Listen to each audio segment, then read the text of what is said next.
In Retro Game of the Week, we dive into our game library and pick out a classic to see if it still holds up today. Let's grab a controller and play some retro games!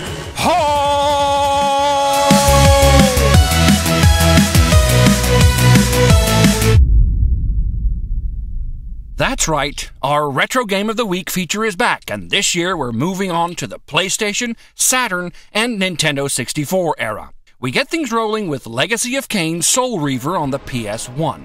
Kain is deified. The clans tell tales of him. This game was released in a bygone age when vampires were still vicious, single-minded monsters that owned the night and were on the constant prowl for human blood. Not the sparkling adolescent fairies, yes, fairies, of recent years that prance around in the sunlight and vie with adolescent werewolves to sweep high school girls off their mortal feet. I have served him a millennium. Soul Reaver tells the story of the vampire-turned-wraith Raziel. After your own vampire lord Kain performs the ultimate dick move and does you in, you are revived by the elder god. The descent had destroyed me, and yet I lived.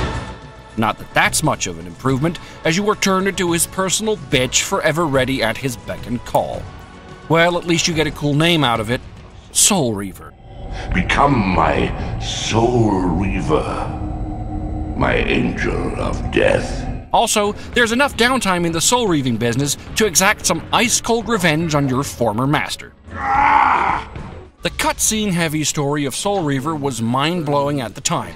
It showed the world that games could tell stories in a cinematic way with top-notch voice acting. You have done well, Raziel. Am I reduced to this? A ghoul, a fratricide, and a great musical score. Soul Reaver really showed the power of the CD-ROM-based PlayStation. The game world in Soul Reaver was also really impressive. You are thrown into a fully realized universe filled to the brim with dark details and brooding atmosphere. Raziel can shift from a spiritual to the material world in real time. This feature plays a huge role in solving the many puzzles in the game. By switching between the two realms, you can also open up new paths and overcome all manner of challenges. It's a neat mechanic that adds lots of depth to the story and the character. Combat in Soul Reaver is all about hacking and slashing your way through hordes of monsters, demons, and vampires. Their scent was vampiric. You can chain combos together, use different weapons, and execute enemies with brutal finishers.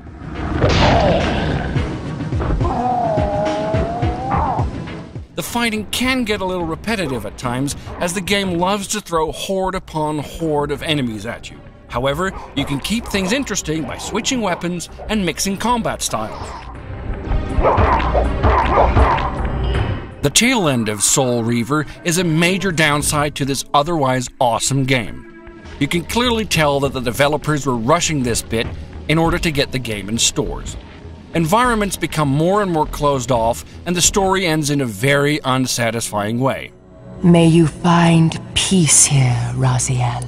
The lack of closure to Raziel's story will leave you unsatisfied, and it is a blemish on this otherwise spotless title.